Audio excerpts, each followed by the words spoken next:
અંથર ગતિએ ચાલી રહ્યું છે, જેને પગલે અહીંનો મુખ્ય રોડ વર્ષોથી બંધ હાલતમાં છે। મુખ્ય માર્ગ બંધ હોવાને લીધે ગામ લોકો વૈકલ્પિક રોડનો ઉપયોગ કરી રહ્યા છે, પરંતુ આ વૈકલ્પિક માર્ગમાં વરસાદી પાણી ફરી વળતા ગ્રામજનોએ મુખ્ય મથક સોનગઢ શહેર જવા માટે ખૂબ જ હેરાન થવું પડે છે।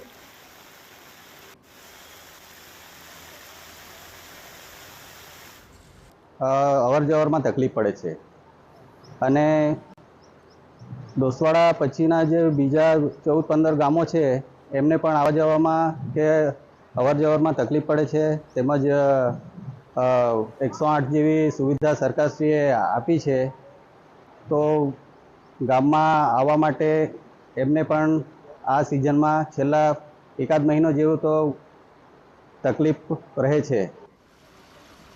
જ્યારે આ મુદ્દે સોનગઢના ડોસવાડા અંડરપાસના રેલવે વિભાગના જવાબદાર અધિકારી HN યાદવને ટેલિફોનમાં પૂછવામાં આવ્યું કે તેઓ કામમાં વ્યસ્ત હોવાનું કહી મીડિયાને આ બાબતે કોઈ પણ પ્રત્યુત્તર આપવા માટે જવાબદાર નથી તેવું તેમણે જણાવ્યું। જો કે ગામમાં તલાટી પોતે સ્વીકારી રહ્યા છે કે કામ ધીમી ગતિએ ચાલે છે અને એટલે લોકો ખૂબ હેરાન થાય છે। મારી પાછળ જે દેખાય છે એ રેલવે અંડરપાસનું કામ ચાલે છે અને ઘણા સમયથી લગભગ 4 થી 5 વર્ષથી આ કામ ધીમી ગતિએ ચાલી રહ્યું છે, જેના કારણે આજુબાજુના ગામના લોકોને ઘણી હાલાકી પડી રહી છે। ગ્રામજનો અને સરપંચો દ્વારા વારંવાર રજૂઆત કરવામાં આવે છે, પણ કામ ઝડપથી થતું નથી। સમાચાર તાપીથી જ્યાં ભારે વરસાદ થતા ઉકાઈ ડેમની સપાટીમાં સતત વધારો થઈ રહ્યો છે। હાલ ડેમમાં 1,63,000થી વધુ ક્યુસેક પાણીની આવક થઈ રહી છે। ડેમમાંથી 600 ક્યુસેક પાણી છોડવામાં આવી રહ્યું છે। ડેમનું રૂલ લેવલ જાળવી રાખવા માટે પાણીની જાવક કરવામાં આવી રહી છે।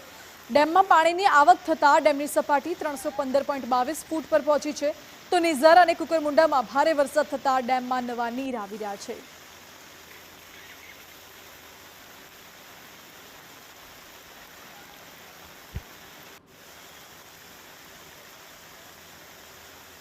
આ તરફ તાપી જિલ્લામાં સાર્વત્રિક વરસાદી માહોલ જામ્યો।